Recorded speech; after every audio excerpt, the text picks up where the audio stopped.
Você está no canal Dois Passos Oficial. Nesse vídeo vamos apresentar a realidade sobre morar no Algarve segundo o nosso ponto de vista. Então vamos comentar pontos positivos e negativos. Morar no Algarve vale a pena? Qual é o custo de vida médio? É fácil arrumar trabalho? Como foi matricular as crianças no colégio? E a saúde pública é boa mesmo ou deixa a desejar? O clima ajuda a galera da rinite alérgica? Quais são as cidades mais baratas para se morar? Lembrando, é sobre o que nós temos vivenciado, pesquisado e vivido aqui na região do Algarve. Não é a verdade absoluta, são apenas as informações que temos a partir da nossa experiência vivendo aqui. Então, antes de esquecer, agora é aquela hora em que você se inscreve no canal, dá o seu like e, para não perder os nossos vídeos, ativa o sininho das notificações. Aproveita que é de graça e você nem faz ideia de como isso nos ajuda. Então agora vamos direto ao assunto. Venha descobrir todas essas informações logo depois da vinheta.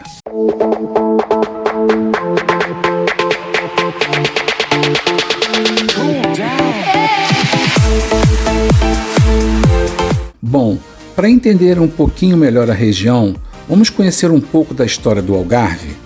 Os primeiros ocupantes do Algarve foram comerciantes e intendentes do estado que estabeleceram as suas colônias ao longo da costa algarvia. Eles viveram durante muito tempo apenas dos recursos existentes na costa da região. No entanto, existe um fato muito importante na história do Algarve: os 5 séculos de ocupação árabe, que são visíveis na arquitetura da região, como, por exemplo, as chaminés trabalhadas em estilo mouro, assim como os trabalhos em azulejo, além do nome de muitas regiões algarvias começadas com Al, por exemplo, o próprio Algarve, Albufeira e assim por diante. O Algarve foi, por um tempo considerável, parte da província romana da Lusitânia, passando mais tarde para a jurisdição dos visigodos. E a presença romana deixou vestígios em Faro e Vila Moura, só para citar alguns exemplos. Após muitas batalhas, o Algarve foi reclamado pelos cristãos. Desde 1249 e até a proclamação da República, o monarca português era intitulado Rei de Portugal e dos Algarves. Também importante na história do Algarve foi a Era das Descobertas e o terremoto de 1755.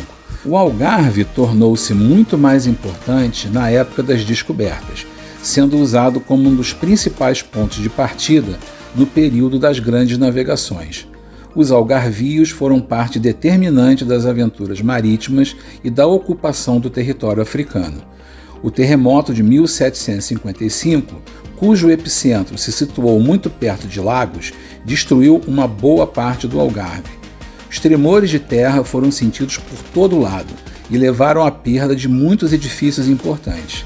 Mas nem isso parou os algarvios, que, apesar de todas as adversidades, reconstruíram o Algarve e fizeram da região o que é hoje: um lugar de rara beleza, com um clima excepcional, sol e céu azul em pelo menos 300 dias por ano e o bônus de conviver com um povo acolhedor e tranquilo. O Algarve não é uma cidade, e sim uma região que conta com 16 concelhos: Albufeira, Alcoutim, Algesur, Castro Marim, Faro, Lagoa, Lagos, Loulé, Monchique, Olhão, Portimão, São Brás de Alportel, Silves, Tavira, Vila do Bispo e Vila Real de Santo Antônio.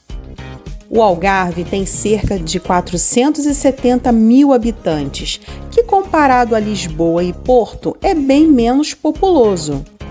A região do Algarve também é responsável pela maior parte da receita de turismo em Portugal. Afinal, não é qualquer lugar na Europa que tem sol e calor por mais de 300 dias ao ano. Entre as principais cidades para morar no Algarve estão Faro, Albufeira, Loulé, Portimão e Lagos. As cidades são bem parecidas, com casas brancas com influência marroquina. Elas possuem praias incríveis, com muitas falésias, grutas espaços para caminhadas e práticas de exercícios. Agora vamos tratar de saúde pública. Todos os cidadãos portugueses e estrangeiros têm direito a usar o Serviço Nacional de Saúde, sendo que para os estrangeiros há requisitos a serem cumpridos conforme a situação, dependendo se são turistas ou moradores. Em Portugal, o sistema de saúde pública utiliza o conceito de cuidados de saúde primários, em que o usuário, que por aqui é chamado de utente, tem um médico de família, que é um médico generalista e designado para acompanhá-lo e fazer os atendimentos primários necessários. O médico de família deve ser atribuído ao usuário no momento em que ele se inscreve em um centro de saúde. Lembrando que existem regras para se inscrever e a gente tem um short falando sobre isso. Vou deixar o link aqui. Sempre que o utente precisar de um atendimento médico, ele pode solicitar a marcação de uma consulta com seu médico de família. Dependendo da situação de saúde, o próprio médico de família faz os encaminhamentos necessários, tais como a prescrição de medicamentos, além de tratamentos ou solicitação de exames. Se for necessário, ele pode encaminhar o paciente para uma consulta com um especialista. É interessante deixar claro que um paciente só consegue uma consulta com um médico especialista no sistema público caso tenha sido encaminhado pelo seu médico de família. Pode ser que você já tenha lido alguma notícia sobre a falta de médicos de família em Portugal, e é verdade. Em algumas regiões do país, não há médicos suficientes para atender a população por completo, e aqui no Algarve não é diferente. Muitas pessoas não têm médico de família e boa parte desse problema tem a ver com o número alto de estrangeiros que vêm morar em definitivo em Portugal. Caso não tenha um médico de família atribuído, sempre que precisar de uma consulta médica, você pode se dirigir até o centro de saúde onde é inscrito e solicitar uma consulta aberta. Nesse caso, você será atendido pelo médico que estiver de plantão. É importante esclarecer que o acesso aos atendimentos de saúde pública em Portugal não é isento de cobranças. O atendimento é público, não necessariamente gratuito. Nos serviços públicos no país, os usuários ou utentes pagam taxas para utilizar os serviços, sendo que o Estado paga a maior parte desses valores. Os atendimentos primários nos centros de saúde não são cobrados, mas outros serviços podem ser. Em nossa experiência, a gente procurou pelo serviço de emergência do Centro de Saúde de Albufeira recentemente. E todo o processo assim foi bastante simples e relativamente rápido. A gente foi à recepção, entregou toda a nossa documentação, passamos pela triagem e cerca de 50 minutos depois fomos atendidos por um médico que por coincidência era brasileiro. Ou seja, ficamos lá por cerca de 1 hora e não pagamos nada pelo atendimento. Durante o inverno, as temperaturas médias são de 15 graus Celsius. Já nos meses de verão, as temperaturas ficam na média de 31 graus Celsius durante o dia, com noites agradáveis com a brisa do mar. O sistema de ensino em Portugal é dividido em 4 categorias: o infantário, para crianças de 3 a 6 anos, que a gente chama de creche no Brasil; básico, para crianças de 6 a 14 anos, que vai do 1º ao 9º ano; o secundário, para adolescentes de 15 a 18 anos, que equivale ao ensino médio no Brasil; e o superior, que é a nossa faculdade. O ano letivo aqui é de setembro a junho. As escolas básicas e secundárias, de uma forma geral, são realmente muito boas. Elas alocam as crianças de acordo com o endereço residencial, ou seja, o mais perto possível da sua casa. No nosso caso, levou cerca de 30 dias para as crianças começarem a estudar, e nesse período elas tiveram que ficar em casa sob a nossa supervisão, já que menores de 14 anos não podem ficar sós em casa, e a gente precisa estar preparado para esse tipo de dificuldade. No ato da matrícula foram solicitados os seguintes documentos: histórico escolar apostilado no Brasil, NIF, que corresponde ao CPF no Brasil, NIS, que é o Registro de Seguridade Social, e o número de utente das crianças. No entanto, a gente não tinha o número de utente, e o entregamos depois na escola, porque só se consegue esse número depois de 90 dias residindo em Portugal. Além disso, pediram o passaporte das crianças e do responsável, 2 fotos 3x4 e o comprovante de morada. A maior parte dos trabalhos aqui no Algarve está na área do turismo, hotelaria e comércio em geral, além, claro, da restauração, da limpeza, Uber, delivery e na construção civil. Quem já possui rendas mensais, como no caso de aposentados, ou trabalha de forma remota, pode gostar bastante de morar no Algarve, ressaltando que a maior oferta de trabalho está no período de maio a setembro, e muita gente trabalha nesse período intensamente para se manter no inverno, onde existe uma escassez muito grande de trabalho. Bom, agora vamos falar do custo de vida. Como é de se esperar de uma região extremamente bonita e turística, os preços variam muito conforme a localização. Portanto, quanto mais perto do mar, mais caro o arrendamento. Para saber quanto custa morar no Algarve, é preciso considerar alguns fatores. A região sul é a preferida da maioria dos turistas britânicos e alemães, o que pode aumentar o seu custo. Se optar por morar no Algarve, procure imóveis preferencialmente na baixa temporada, isso enquanto você busca um arrendamento anual, ou longe dos centros turísticos. De qualquer forma, o importante é que no Algarve se vive bem e se você prioriza a qualidade de vida, está no lugar certo. O custo de vida nas cidades não muda, basicamente, tipo compras no supermercado, contas de consumo, com exceção do preço do arrendamento. Considerando que esse é o gasto mais variável e pesado no orçamento, as cidades mais baratas do Algarve são São Brás de Alportel, Silves, Alcoutim, Monchique e Vila Real de Santo Antônio. E lembre-se, quanto mais afastada dos centros urbanos, mais acessível é o arrendamento.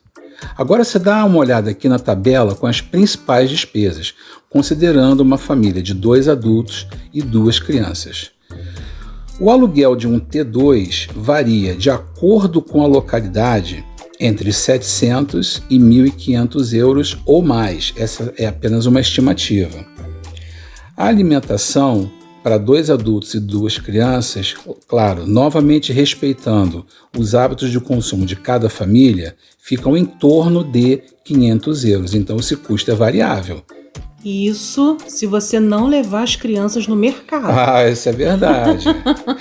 Deixa as crianças com a tia, com a ama, porque senão você vai gastar bem mais que isso. A energia elétrica fica em torno de 80 a 100 euros. Sempre lembrando, tá? Essas contas são estimativas. Elas podem ficar menores ou maiores. A água vai ficar em cerca de 40 ou até 50 euros.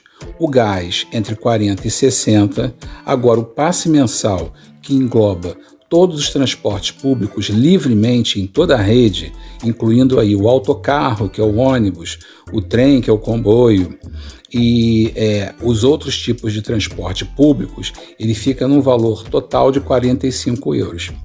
A academia por pessoa fica em média 40 euros, e uma saída assim, de vez em quando, a um restaurante, varia de 15, talvez um pouquinho mais, dependendo se você vai completar com uma bebida ou com uma sobremesa, mas em média fica em 15 euros por refeição individual. Lembrando, mais uma vez, que essa é somente uma estimativa, e isso varia de acordo com o estilo de vida de cada família. E quais são as vantagens de morar no Algarve? Uma média de 300 dias de sol por ano, segurança e qualidade de vida, educação gratuita e de qualidade para as crianças, atividades ao ar livre, espaços para caminhadas, viver na Europa, mas com sol e calor, paisagens de tirar o fôlego, aeroporto internacional de Faro que te leva para outras cidades europeias e, além disso, fica a cerca de 3 horas da capital Lisboa. Agora vamos às desvantagens de se viver no Algarve. Carência de transporte público, onde a frequência é bem menor. Então, se possível, compre um carro para facilitar a sua locomoção. As oportunidades de trabalho são sazonais. É bem mais forte no verão e no inverno deixa um pouco a desejar. No inverno, a cidade fica extremamente calma e a maioria do comércio fecha nesse período. O arrendamento pode ser mais caro, dependendo da região que você escolher morar. A dificuldade de se conseguir arrendamento anual, principalmente no período de maio a setembro. Esse foi o vídeo onde contamos um pouco sobre a vida no Algarve. Se você gostou do conteúdo, inscreva-se agora no canal. Vai lá, eu vou esperar você se inscrever. Vou esperar por 5 segundos. Se inscreveu? Valeu, obrigado. Agora, deixa aquele like que significa que você gostou das informações e compartilhe o vídeo para que mais pessoas tenham a chance de assisti-lo. E antes que eu esqueça, não deixe de comentar dizendo quais assuntos você gostaria de ver nos próximos vídeos. Combinado? Você não paga nada pela inscrição, pelo like e pelo compartilhamento. Então, aproveita que é de graça. Esse simples gesto nos ajuda muito, muito mesmo para o canal crescer e alcançar mais pessoas como você, que já conhece o nosso canal. E no fim, é a forma que você tem de nos dizer que o vídeo lhe ajudou. Bom, então é isso. Um grande abraço do canal Dois Passos Oficial e até a próxima. Abraço!